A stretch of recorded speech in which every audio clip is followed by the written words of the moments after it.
तो यार हम लोग स्टार्ट कर रहे हैं इंटरपोल्स से। कल हम लोगों ने देखो यार आर्मेचर रिएक्शन के बारे में बात की थी, राइट। हम लोगों ने बात की थी आर्मेचर रिएक्शन से होने वाले ड्रॉबैक्स की, आर्मेचर रिएक्शन से होने वाली परेशानियों के बारे में। आज हम उसके समाधान पे चर्चा करेंगे। आज हम उस परेशानी को खत्म करने के बारे में बात करेंगे, ठीक है। स्पेशल बताओ सिद्धार्थ भाई, क्या चाहिए आज? कुछ स्पेशल में क्या चाहिए बताओ? स्पेशल कुछ खाना वाना बनवा के भेजें क्या? तो सबसे पहले हम लोग बात करेंगे बेटा इंटरपोल्स की। Thank you everyone. तो देखो यार इंटरपोल्स क्या होते हैं। जैसे जो आपके फील्ड पोल्स होते हैं वो कहां पे होते हैं? डी एक्सिस पे होते हैं, करेक्ट। फील्ड पोल्स के जो मैग्नेटिक फील्ड की एक्सिस होती है उसको हम डी एक्सिस कहते हैं। इंटरपोल लगाए जाते हैं बेटा क्यू एक्सिस पे। क्यों? क्योंकि आर्मेचर रिएक्शन हाईएस्ट होता है आपका क्यू एक्सिस पे। आपने देखा था ना, आर्मेचर रिएक्शन का जो एमएमएफ होता है वो ट्रायंगुलर वेवफॉर्म होता है, जो कि डी एक्सिस पे 0 होता है और क्यू एक्सिस पे मैक्सिमम होता है। तो इंटरपोल्स को रखा जाता है क्यू एक्सिस पे। उसका एक और कारण क्या होता है बेटा, कि जो कॉइल आपकी शॉर्ट सर्किट हो रही होती है या जिस कॉइल में कम्यूटेशन हो रहा होता है वो कॉइल हमेशा कहां पे होती है? जीएनए पे। अब हमें प्रॉब्लम ये हो रही थी आर्मेचर रिएक्शन में कि जो कॉइल कम्यूटेट हो रही थी, जो कॉइल शॉर्ट सर्किट हो रही थी, वो जीएनए पे लाई कर रही थी, बट जीएनए पे 0 ईएमएफ नहीं था, करेक्ट। यही तो प्रॉब्लम थी कि जिस कॉइल को शॉर्ट सर्किट कर रहे हो जीएनए पे तो लाई कर रही है, बट जीएनए पे आपका ईएमएफ 0 नहीं है। नहीं, आज एक्स्ट्रा क्लास नहीं लगेगा, कल कर लेंगे, ठीक है। आज आप लोग एंजॉय करो, आज रेगुलर क्लास ही लगाएंगे। रेगुलर इसलिए नहीं हटा रहा बेटा, नहीं तो और पीछे हो जाएंगे, है ना। मशीन्स में कल तक हम लोग ऑन ट्रैक आ जाएंगे। सुनो ध्यान से, हम लोग क्या बोल रहे हैं कि हमारी जो कॉइल जीएनए पे रखी है उसमें आपका कम्यूटेशन हो रहा है, वो शॉर्ट सर्किट हो रही है, लेकिन उसका ईएमएफ 0 नहीं हो रहा। तो उसका ईएमएफ 0 करने के लिए आते हैं इंटरपोल्स। तो इंटरपोल्स का प्राइमरी पर्पस क्या होता है बेटा? इनका प्राइमरी पर्पस आर्मेचर रिएक्शन को काटने का नहीं होता है। इनका प्राइमरी पर्पस होता है उस कॉइल की रक्षा करना जिसमें कम्यूटेशन हो रहा है। तो अगर कभी आपसे कोई पूछे भाई इंटरपोल्स का पर्पस क्या है, तो आप बोलेंगे टू इंप्रूव द कम्यूटेशन। क्या पर्पस है? To improve the commutation we must use interpoles. अब ये इंटरपोल लगाए कहां पे जाते हैं बेटा? जीएनए पे लगाए जाते हैं। जीएनए पे लगाए जाते हैं। ये लंबे होते हैं और पतले पतले पोल्स होते हैं, जो कि कितने एंगल पे? 90 degree electrical to the main pole. Main pole से 90 डिग्री इलेक्ट्रिकल होने का मतलब है जीएनए पे लाई करना, करेक्ट। जनरेटर के अंदर इंटरपोल की पोलैरिटी अगले वाले मेन पोल जैसी होती है। मेन पोल माने फील्ड वाला जो पोल है। इंटरपोल की जो पोलैरिटी होती है जनरेटर के लिए अगले वाले मेन पोल जैसी होती है, और क्योंकि मोटर का रोटेशन उल्टा होता है तो मोटर के लिए पिछले वाले पोल जैसी होगी। सोच करके देखो, जैसे अगर जनरेटर है, जनरेटर का रोटेशन आप क्लॉकवाइज मान रहे हो, तो क्लॉकवाइज जो अगला आने वाला पोल है ना, मेन पोल, उसके जैसी पोलैरिटी होगी इंटरपोल की। और मोटर तो उल्टी घूम रही है, तो जो जनरेटर के लिए अगला पोल है एक्चुअली मोटर के लिए वो पिछला पोल है। समझ रहे हो मेरी बात को? अगर जैसे ऐसा समझ लो, दो ट्रेन्स हैं, एक जा रही है दिल्ली से बैंगलोर, एक जा रही है बैंगलोर से दिल्ली। तो जो दिल्ली से बैंगलोर जा रही है, बैंगलोर उसके लिए नेक्स्ट स्टेशन है, और जो बैंगलोर से दिल्ली जा रही है वो उसके लिए बैंगलोर लास्ट स्टेशन है, ठीक है। उसके लिए बैंगलोर लास्ट स्टेशन है। बात क्लियर हो रही है? तो इसीलिए मैं क्या बोल रहा हूं, जनरेटर में आपको क्या देखना है? अगला आने वाला पोल कौन सा है, उसके जैसी पोलैरिटी होगी इंटरपोल की। मोटर में पिछला वाला पोल कौन सा था, उसके जैसी पोलैरिटी होगी इंटरपोल की। इंटरपोल कहां प्लेस किए जाते हैं? जीएनए में, to cancel the armature flux in the coil undergoing commutation. इसका पूरा फोकस सिर्फ और सिर्फ उस कॉइल पे है जिस कॉइल में कम्यूटेशन आ रहा है, and to overcome the reactance voltage. याद है डिलेड कम्यूटेशन बताया था? अगर किसी कॉइल में इंडक्टेंस के कारण ईएमएफ इंड्यूस होता है तो कम्यूटेशन को अपोज करता है। क्या करता है बेटा? वो कम्यूटेशन को अपोज करता है। तो इंटरपोल का काम है जिस कॉइल में कम्यूटेशन आ रहा है उसमें आर्मेचर रिएक्शन को भी काटेगा और उसमें रिएक्टेंस वोल्टेज को भी कट करेगा। Point clear?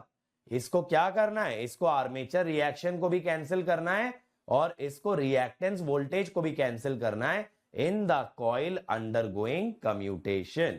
ठीक भाई? अब यहां पे देखिए, यहां पे मेरे बच्चों हमने क्या माना हुआ है ना, यहां हमने जनरेटर और मोटर का रोटेशन ऐसे माना हुआ है। जनरेटर का रोटेशन ऐसे है, इस बार ना मैंने जनरेटर का एंटी क्लॉकवाइज ले लिया है और मोटर का क्लॉकवाइज। तो आप देखो जनरेटर के लिए इंटर पोल की पोलैरिटी अगले पोल जैसी है। अगला पोल नॉर्थ है ना, जनरेटर की डायरेक्शन में नॉर्थ पोल जैसी है। मोटर के केस में मोटर ऐसे जा रही है क्लॉकवाइज, मोटर के केस में ये पोल इससे पीछे लाई कर रहा है, तो पिछले वाले पोल जैसी है। यानी जनरेटर मोटर का अगर रोटेशन अपोजिट ले रहे हो ना, तो इंटर पोल की पोलैरिटी जनरेटर मोटर में सेम ही है। बस जनरेटर के लिए हम कह रहे हैं अगला पोल देखना है, मोटर के लिए कह रहे हैं पिछला पोल देखो। बात तो बराबर ही है। डिलेड कम्यूटेशन खत्म होगा, डिले इंप्रूव हो जाना तो अलग ही बात हो गई ना, ये तो डिजिटल वाली बात हो गई सर, डिले इंप्रूव होगा क्या। ठीक है, तो जनरेटर के लिए अगला पोल और मोटर के लिए पिछला पोल। अब नॉर्थ पोल के लिए मैंने वाइंडिंग कैसे लिए, देखो नॉर्थ पोल की मैग्नेटिक फील्ड नीचे की तरफ होती है ना, तो राइट से करंट अंदर और लेफ्ट से आपका करंट बाहर, राइट से अंदर लेफ्ट से बाहर, तो इसीलिए नॉर्थ पोल की मैग्नेटिक फील्ड नीचे आएगी। साउथ की भी कैसे होनी चाहिए, अपनी तरफ, साउथ का साउथ की तरफ होना चाहिए ना मैग्नेटिक फील्ड, तो राइट से अंदर लेफ्ट से बाहर, इधर भी राइट से अंदर लेफ्ट से बाहर, इधर भी राइट से अंदर लेफ्ट से बाहर। तो इंटर पोल की जो मैग्नेटिक फील्ड है बेटा वो कैसे है, ऐसे है।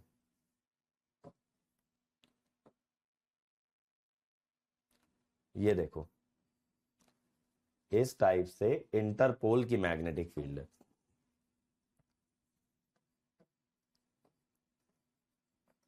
ठीक है भाई। अब आर्मेचर रिएक्शन देख लो यार, जब आपने कल से अपोजिट ले लिया ना रोटेशन, तो नॉर्थ के नीचे डॉट आ गए, साउथ के नीचे क्रॉस आ गए। समझिएगा, कल आप जनरेटर का रोटेशन कैसे ले रहे थे, क्लॉकवाइज, आज आपने कैसे लिया, एंटी क्लॉकवाइज। तो अगर आप वेलोसिटी रिवर्स करते हो तो आपके ईएमएफ की पोलैरिटी भी रिवर्स हो गई। कल तक आप नॉर्थ के नीचे क्रॉस ले रहे थे, साउथ के नीचे डॉट ले रहे थे, आज क्या आ गया, नॉर्थ के नीचे डॉट आ गया, साउथ के नीचे क्रॉस आ गया। तो आर्मेचर रिएक्शन की पोलैरिटी लेफ्ट से आउटवर्ड, राइट से इनवर्ड, अपवर्ड। आर्मेचर फ्लक्स की पोलैरिटी देखो या डायरेक्शन देखो, लेफ्ट से करंट बाहर आ रहा है, राइट से करंट अंदर जा रहा है, तो आर्मेचर रिएक्शन अपवर्ड आ रहा है। ठीक है, आर्मेचर रिएक्शन मेरे बच्चों आपका अपवर्ड आ रहा है। तो दिख रहा है इंटरपोल इसको कैंसिल कर रहा है। बताओ मुझे, ये समझ में आ रहा है, interpole is cancelling the armature reaction.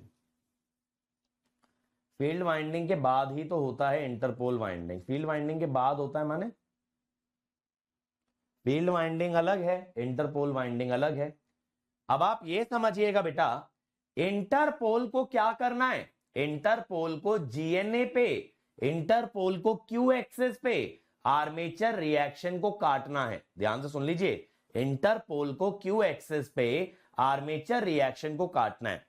अब आर्मेचर रिएक्शन की हम एक खासियत जानते हैं, that it is proportional to the armature current.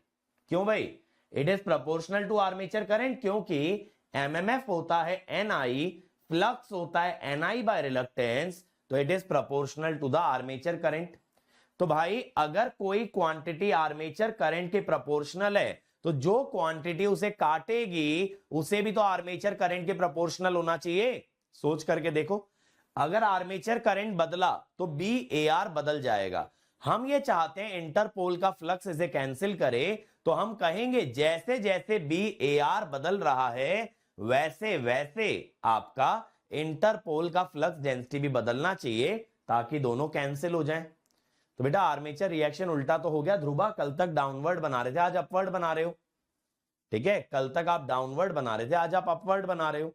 तो देखिए मैं क्या बोल रहा हूं आपको यहां पे कि भाई इंटरपोल का काम है आर्मेचर रिएक्शन को कैंसिल करना क्यू एक्सिस पे। क्यों, क्योंकि जो कॉइल कम्यूटेशन हो रही है जिसमें स्पार्किंग आ रही है उसकी स्पार्किंग को कैंसिल आउट करना। तो अगर ये आर्मेचर रिएक्शन को काटेगा तो बी ए आर तो आई ए के प्रोपोर्शनल है, तो यहां पे बी इंटरपोल को भी आई ए के प्रोपोर्शनल होना होगा, तभी ये इसको कैंसिल कर पाएगा। वरना क्या होगा, जैसे जैसे आई ए बदलेगा बी ए आर बदलेगा। बट अगर बी इंटरपोल नहीं बदला, how will it be able to cancel B A R. तो हम कहते हैं लोड बदलने के साथ आर्मेचर रिएक्शन बदलता है, साथ ही साथ आपका इंटरपोल का फ्लक्स भी बदलना चाहिए ताकि हमेशा दोनों एक दूसरे को कैंसिल आउट कर दें। नमन भाई, अब तक मैं कम से कम 2 या 3 बार दोहरा चुका कि इंटरपोल फ्लक्स डेंसिटी का पर्पस है कम्यूटेशन इंप्रूव करना। जो कॉइल कम्यूटेट हो रही है उसके अंदर आर्मेचर रिएक्शन को काटना और उसके अंदर रिएक्टेंस वोल्टेज को काटना। तो डीमैग्नेटाइजिंग कहां से आ गया? ठीक है, ये बात क्लियर हो गई। और मैं तो ब्रशेस को शिफ्ट ही नहीं कर रहा। अब जब मैं इंटरपोल ले आया तो मैं ब्रशेस को शिफ्ट क्यों करूंगा? पॉइंट समझिए, अगर मैं इंटरपोल को ले आया हूं तो मैं ब्रशेस को शिफ्ट क्यों करूंगा? तो मेरे आर्मेचर रिएक्शन में थोड़ा ना डीमैग्नेटाइजिंग कंपोनेंट आएगा, सिर्फ क्या होगा? Cross magnetising. डीमैग्नेटाइजिंग तो तब आया था जब ब्रश शिफ्ट किया था। ब्रश क्यों शिफ्ट किया था? अगेन आर्मेचर रिएक्शन को कैंसिल करने के लिए। बट वो छोटी मशीन्स में करते हैं, कल मैंने बताया था। बड़ी मशीन्स, महंगी मशीन के अंदर इंटरपोल और कॉम्पेंसेटिंग वाइंडिंग का यूज किया जाता है। ठीक है भाई, ये वाला पॉइंट क्लियर हुआ। तो हम लोग क्या कहते हैं कि इंटरपोल की जो वाइंडिंग है मेरे बच्चों, जो इंटरपोल की वाइंडिंग है वो आप किसके सीरीज में लगाइए? आर्मेचर के। आप किसके सीरीज में लगाइए? आर्मेचर के सीरीज में लगाइए, ताकि जैसे जैसे आर्मेचर करंट आपका वेरी करेगा, जैसे जैसे आर्मेचर करंट आपका वेरी करेगा, वैसे वैसे आपके इंटरपोल का फ्लक्स भी वेरी करेगा। समझ में आ रही है बात? तो ये क्लियर हुआ। इंटरपोल का पोलैरिटी कैसे लिया जाता है? एक्चुअली इंटरपोल का पोलैरिटी ऐसे लिया जाता है जो आर्मेचर रिएक्शन को अपोज करे। इंटरपोल की पोलैरिटी ऐसे डिसाइड करते हैं नॉर्थ साउथ, ताकि जो इंटरपोल की फ्लक्स डेंसिटी है that must be exactly opposite to the armature reaction. बात क्लियर हो गई? तो मैं लिख भी देता हूं, interpole polarity, interpole polarity is chosen such that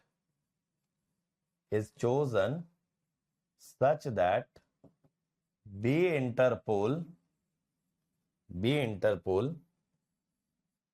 lies in opposite direction to B A R. Armature reaction से अपोजिट लाई करे। और जैसा मैंने बताया, आर्मेचर रिएक्शन को काटने के लिए this must also be proportional to the armature current. ठीक है, तो इंटरपोल जो वाइंडिंग होती है ना बेटा, इसीलिए आर्मेचर के सीरीज में लगाई जाती है। अगर आप ध्यान से देखोगे डायग्राम, तो ब्रशेस से करंट जा रहा है और इसके अंदर, इंटरपोल के अंदर आप देख रहे हो, ये ब्रश से करंट ले रहा है, यानी आर्मेचर का करंट जा रहा है इंटरपोल की वाइंडिंग में। क्योंकि ब्रशेस पे कौन सा करंट जाता है? IA। तो आप IA भेज रहे हो इंटरपोल के अंदर, तो that means it is taking the armature current. ये बात क्लियर हो गई? जल्दी बताइए। अब देखो, अगर इसकी शेप पे चर्चा करें, हमने बोला ये लॉन्ग होता है बट नैरो होता है। हाँ, इंटरपोल की वाइंडिंग का ओरिएंटेशन ऐसे लेना है that it must always cancel the armature flux। ठीक है भाई विक्रम, यही तो लिखवा है। Interpole polarity is chosen such that B interpole lies in opposite direction to BAR। हाँ जी, तो मैं क्या बता रहा था आपको, हम ये कह रहे हैं कि इंटरपोल लंबे होते हैं और पतले होते हैं, नैरो होते हैं। नैरो इसलिए रखा जाता है बेटा ताकि इंटरपोल का जो इफेक्ट है वो सिर्फ उसी कॉइल पे दिखे जिसका कम्यूटेशन हो रहा है। इंटरपोल को बाकी आर्मेचर रिएक्शन से कोई मतलब नहीं है कि आर्मेचर रिएक्शन कहां पे क्या कर रहा है। इसका फोकस सिर्फ और सिर्फ उस कॉइल की रक्षा करने में है जिस कॉइल के अंदर कम्यूटेशन हो रहा है।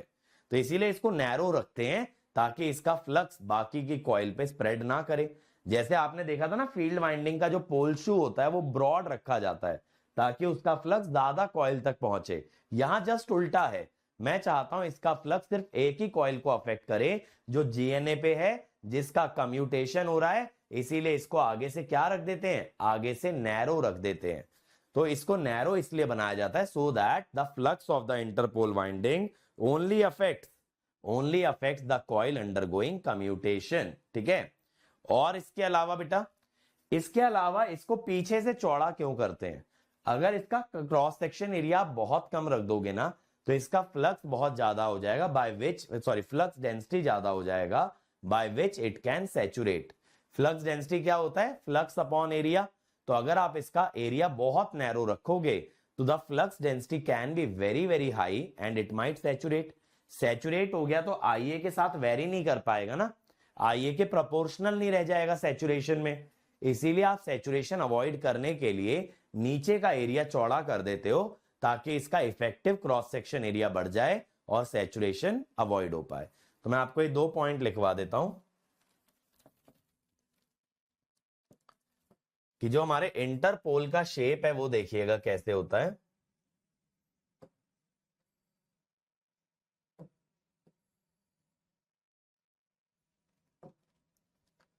तो हम कहते हैं यहां पे नैरो बनाया जाता है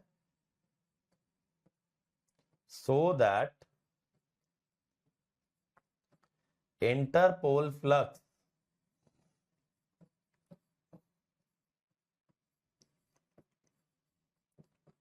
is limited to q axis, and only affects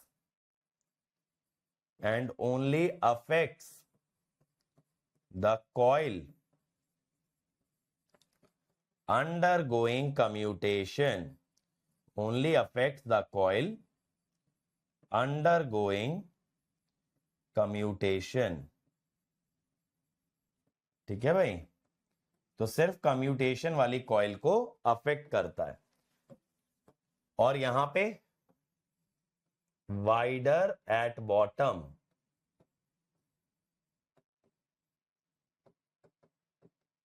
इसको टेपर्ड शेप बोलते हैं, बकेट वाली शेप है ना।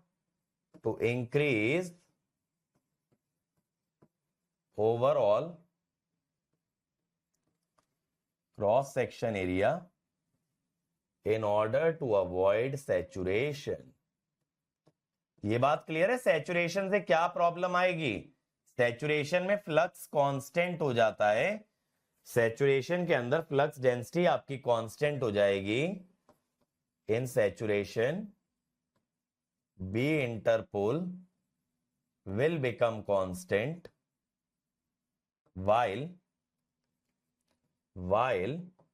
BAR varies with IA. BAR varies with IA. So B interpole will not be able to cancel, will not be able to cancel BAR। समझ गए saturation में क्या प्रॉब्लम है? इंटरपोल की फ्लक्स डेंसिटी आर्मेचर रिएक्शन को काट नहीं पाएगी अगर सैचुरेशन आ गया। मुझे बताओ यहां तक क्लियर हुआ? तो अगर यहां तक क्लियर है तो मैं आपको इसका जो है ना ग्राफिकल पिक्चर दिखाऊं, जल्दी से बताओ यहां तक क्लियर है भाई?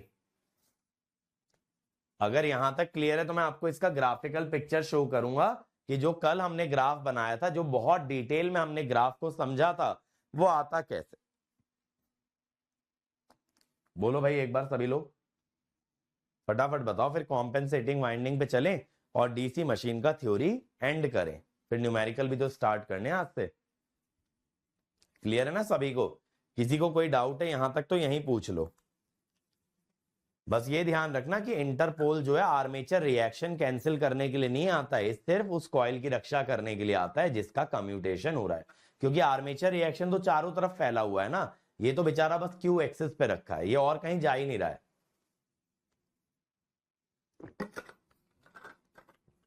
नॉर्थ पोल साउथ पोल को कैसे बनाते हैं, माने कैसे बनाते हैं? क्या वाइंडिंग की पोलैरिटी से? वाइंडिंग के करंट के अनुसार ही तो बनेगा। मैंने बताया जनरेटर में, ये देखो जनरेटर ऐसे रोटेट कर रहा है तो अगला पोल अगर नॉर्थ है तो ये भी नॉर्थ होगा। जनरेटर ऐसे रोटेट कर रहा है क्लॉकवाइज तो अगला साउथ है तो ये भी साउथ होगा। मोटर उल्टा जा रही है तो मोटर में पिछला पोल देखो, जनरेटर में अगला पोल देखो। नहीं तो ऐसे देख लो, आर्मेचर रिएक्शन की जो डायरेक्शन है उससे अपोजिट इंटरपोल का फ्लक्स होना चाहिए। तो अगर आर्मेचर रिएक्शन अपवर्ड, इंटरपोल का फ्लक्स डाउनवर्ड, तो यहाँ पे नॉर्थ, यहाँ पे साउथ आना चाहिए डाउनवर्ड के लिए। हमेशा अपोजिट आना चाहिए टू द आर्मेचर रिएक्शन। ठीक है भाई, आइए तो देखो कल ऐसा ग्राफ हम लोगों ने देखा था, राइट? कल हम लोगों ने ऐसा ग्राफ देखा था, ये कल वाला ग्राफ तो क्लियर है। अब इंटरपोल से देखिए क्या होता है। अब आपका रोटेशन किस तरफ है बेटा? रोटेशन आपका राइट में है। राइट में अगर रोटेशन है तो अगले पोल जैसा इंटरपोल का फ्लक्स डेंसिटी होगा। तो यहां पे होगा, एक सेकेंड, यहां पे आपका आएगा अगले पोल जैसा इंटरपोल, तो यहां साउथ, अगले पोल जैसा इंटरपोल तो यहां पे नॉर्थ, अगले पोल जैसा इंटरपोल तो यहां पे वापस से साउथ। अब साउथ की फ्लक्स डेंसिटी, मेरे बच्चों साउथ की फ्लक्स डेंसिटी आप पॉजिटिव मानते हो ना, तो यहां पे मैं इंटरपोल की फ्लक्स डेंसिटी आपको दिखा देता हूं। तो यहां पे देखो, साउथ की वजह से पॉजिटिव, नॉर्थ की वजह से नेगेटिव, साउथ की वजह से फिर पॉजिटिव। ठीक है, इस टाइप से ये बस इतना सा आता है इंटरपोल का फ्लक्स डेंसिटी, चारों तरफ नहीं फैलता है, सिर्फ कहां रहता है? क्यू एक्सिस पे।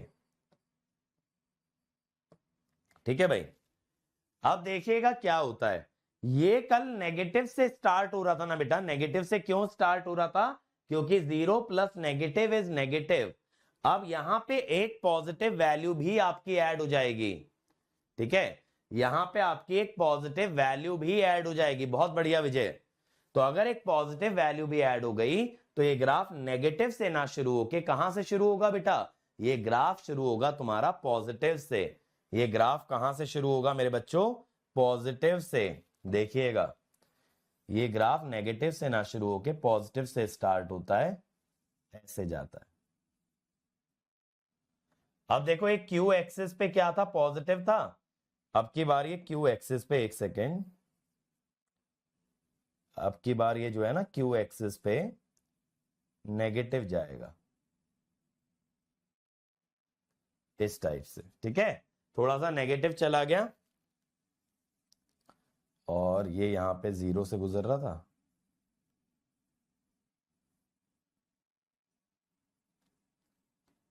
अब आप सोच रहे होगे कि मैं नेगेटिव से पॉजिटिव क्यों लेके गया, मैंने 0 क्यों नहीं किया, है ना? यही तो सोच रहे होगे यार, कल पहले 0 था, आर्मेचर रिएक्शन ने उसको नेगेटिव बनाया, कायदे से इंटरपोल को उसे 0 करना चाहिए था, बट इंटरपोल उसे पॉजिटिव क्यों लेके गया? उसका प्राइमरी पर्पस है कि इंटरपोल को सिर्फ आर्मेचर रिएक्शन को नहीं काटना है बच्चों, इंटरपोल को रिएक्टेंस वोल्टेज को भी काटना है। इसीलिए इंटरपोल की फ्लक्स डेंसिटी थोड़ी सी ज्यादा लेके चलते हैं, आर्मेचर रिएक्शन को थोड़ा सा ओवर कंपेंसेट करते हैं ताकि रिएक्टेंस वोल्टेज भी कट पाए। फिर से सुनिएगा, कल आपका जीएनए पे फ्लक्स डेंसिटी फील्ड वाइंडिंग के कारण 0 था, लेकिन आर्मेचर रिएक्शन उसे नेगेटिव ले गया, जिस कारण से मैंने आपको इस ग्राफ में बताया था MNA is shifted from GNA. याद है, MNA is shifted from GNA by an angle theta. तो यहां पे जो नेगेटिव आ रहा था उसे काटने के लिए इंटरपोल का फ्लक्स पॉजिटिव आया, बट उसे काटा ही नहीं, सिर्फ उसे पॉजिटिव ले गया। उसे सिर्फ काटा ही नहीं, उसे पॉजिटिव लेके चला गया। Why? So that it can also cancel the reactance voltage, not only the armature reaction. Point clear हुआ कि नहीं हुआ? जल्दी बताओ। इस बेचारे को दो लोगों से लड़ना है, interpole flux, interpole flux over compensate armature reaction to counter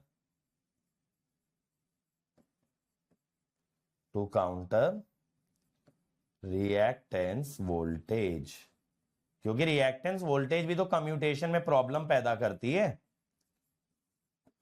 ठीक है भाई, तो ये वाला जो पहला डायग्राम है दिस इज विदाउट इंटरपोल, और सेकंड वाले डायग्राम में हमने इंटरपोल लगा दिए।